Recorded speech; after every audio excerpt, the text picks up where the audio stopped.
ছুটির দিনকে কাজে লাগিয়ে বিরোধী দল সিপিআইএম প্রার্থী সায়ন ব্যানার্জি শিল্প তালুকে প্রচার অভিযান চালালেন। প্রথমে মিলন বাজার থেকে শুরু করে বারঘাসিপুর 22 নম্বর এবং 23-24 নম্বর ওয়ার্ড এলাকায় জনসংযোগ করলেন সিপিআইএম প্রার্থী সায়ন ব্যানার্জি। সঙ্গে ছিলেন পূর্ব মেদিনীপুর জেলা সিপিআইএম জেলা সম্পাদক মণ্ডলীর সদস্য পরিতোষ পট্টনায়, অচিন্ত শাসমল, রীনা পাহাড়ি প্রমুখ।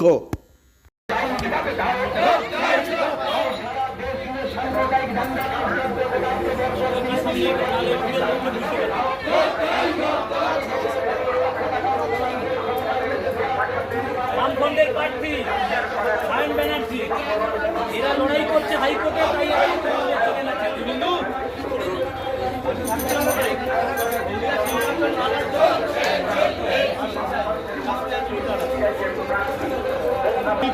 মানুষের কথা সিপিআইএমই বলে জল ধরেন, জল খান, বাতাসা আপনার হাতে দুটো রয়েছে। বাতাসা খান, জল খান, মাথা ঠান্ডা রাখেন। প্রচন্ড গরম পড়েছে, মাথা গরম করে উল্টোপাল্টা বললে হবে না। আর আমরা ভোটে দাঁড়িয়েছি, আমরা যেন না নিজেদেরকে জমিদার মনে করি। আমরা কেউ জমিদার নই, আর জনগণ আমাদের চাকর নয়, সাংবাদিকরাও আমাদের চাকর নয়।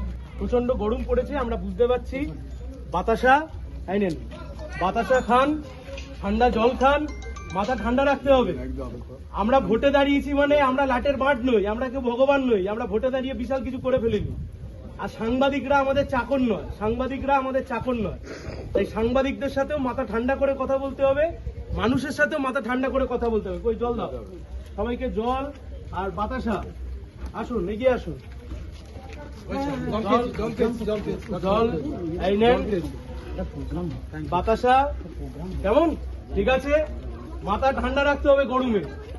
সাংবাদিকদের ওপর মাথা গরম করলে হবে না, আর সাধারণ মানুষের ওপর মাথা গরম করলেও হবে না।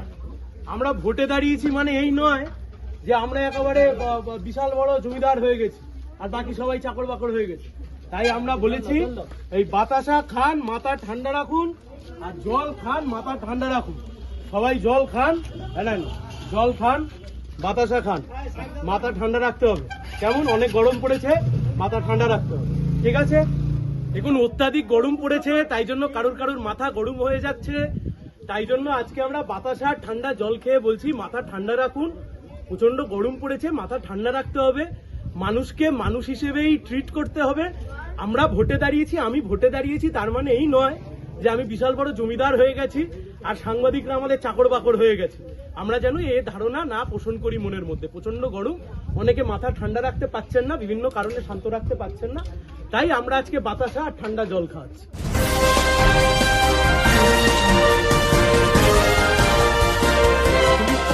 ভীষণ দাম বেড়েছে, ভয়ঙ্কর রকমের দাম বেড়েছে সমস্ত জিনিসের।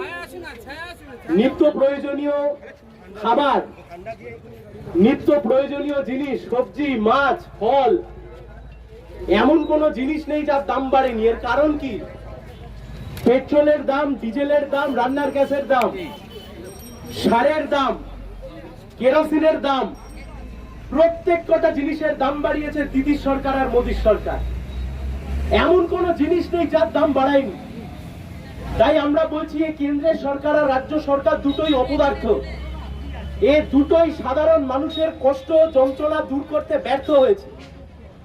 আমরা যেখানে দাঁড়িয়ে আছি এটা হলদিয়া শিল্পাঞ্চল, গোটা উত্তর পূর্ব ভারতের ইন্ডাস্ট্রিয়াল করিডোর বলা যেতে পারে, খাস শিল্প তালুক। সিপিআইএম যখন ক্ষমতায় ছিল, বামফ্রন্ট যখন ক্ষমতায় ছিল, হলদিয়া পেট্রোকেমিক্যালস থেকে শুরু করে, হলদিয়া বন্দর থেকে শুরু করে একের পর এক শিল্প আমরা গড়ে তুলেছিলাম। আর আজকে আমরা কি দেখছি? যে শিল্প আমাদের সময়তে গড়া হয়েছিল, আজকে আমরা দেখছি সেই শিল্পগুলোকে তোলাবাজি করে কার্যত বিক্রি করে দিতে বাধ্য হচ্ছে। হলদিয়া শিল্পাঞ্চল থেকে লক্ষ লক্ষ কোটি কোটি টাকার তোলা উঠছে, যাচ্ছে তৃণমূলের নেতার পকেটে। আর সেই তৃণমূলের নেতাই দুদিন পরে আবার চলে যাচ্ছে বিজেপিতে। তাই আমরা বলছি হলদিয়াকে বাঁচাতে হবে, হলদিয়া শিল্পাঞ্চলকে বাঁচাতে হবে। হলদিয়ার শিল্প যদি না বাঁচে, হলদিয়া শিল্পাঞ্চল যদি না বাঁচে, হলদিয়ার শিল্পকে আমরা যদি বাঁচাতে না পারি, তাহলে আমাদের বাড়ির ছেলেমেয়েরা যারা পড়াশোনা শিখলো তারা একটা চাকরি করতে পারবে না, তারা একটা চাকরি পাবে না। তাই আমাদের মূল লক্ষ্য আমরা হলদিয়া শিল্পাঞ্চলকে বাঁচাতে চাই। অনেকে বলছেন বিজেপি কে দিয়ে তৃণমূলকে হারাবেন, রামকে দিয়ে তৃণমূলকে তাড়াবেন। আমরা বলছি কে বিজেপি আর কে তৃণমূল? দাদা, 5 বছর আগে শুভেন্দু অধিকারী তৃণমূল, 5 বছর পরে শুভেন্দু অধিকারী বিজেপি। 5 বছর আগে তমলুকের সাংসদ দিব্যেন্দু অধিকারী তিনি তৃণমূল, 5 বছর পরে তিনি বিজেপি। আজ থেকে 3 বছর আগে 3 জন বিজেপির বিধায়ক যারা নির্বাচিত হলেন, মুকুটমণি অধিকারী, কৃষ্ণ কল্যাণী, বিশ্বজিৎ দাস, এই 3 জন এখন অব্দি বিজেপির বিধায়ক, কিন্তু এই 3 জন এবারে ভোটে দাঁড়িয়েছে তৃণমূলের প্রার্থী হয়ে। তাই আমরা বলছি কে বিজেপি আর কে তৃণমূল, এই প্রশ্নের উত্তর আজকে দিতে হবে। পশ্চিম বাংলায় এখন একটা ট্রেন্ড হয়ে গেছে যে তৃণমূলে থেকে চুরি করব, তৃণমূলে থেকে পকেট ভরাবো, আর তারপর যাতে ইডি আর সিবিআই কিছু না করতে পারে তার জন্য গিয়ে ঝান্ডা বদল করে বিজেপিতে বসে পড়বো। পূর্ব মেদিনীপুরের একটা অধিকারী পরিবার, গোটা একটা অধিকারী পরিবার গোটা পূর্ব মেদিনীপুরে রাজত্ব করছে শেষ 12 বছর 13 বছর ধরে, আর গোটা বাংলাটাকে চুষে খাচ্ছে এই কালীঘাটের ব্যানার্জি পরিবার। গোটা পশ্চিম বাংলার এই দুটো পরিবার, এই অধিকারী পরিবার আর কালীঘাটের ব্যানার্জি পরিবার, এদের দুজনের বৃহস্পতি এখন তুঙ্গে, আর এদের বৃহস্পতি তুঙ্গে বলে গোটা রাজ্যবাসীর কপালে এখন শনি নাচছে।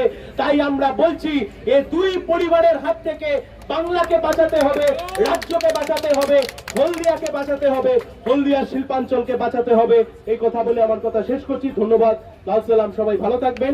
সিপিআইএম কে ভোট দিন, সায়ন ব্যানার্জিকে ভোট দিন, কাস্তে হাতুড়ি তারা চিহ্নে ভোট দিন, আমরা জিতবো। কেকার পেস্ট্রিতে জিবে জল সপারি, ওয়াও আশাতে লাজবাব নিউ বিদ্যুৎ বেকারি, টিপটপ টিফিনে और हैप्पी पार्टी নিউ বিদ্যুৎ বেকারি, মানডে টু সানডে ছোট বড় সবার পছন্দ একটাই, নিউ বিদ্যুৎ বেকারি প্রতিদিন চাই চাই না না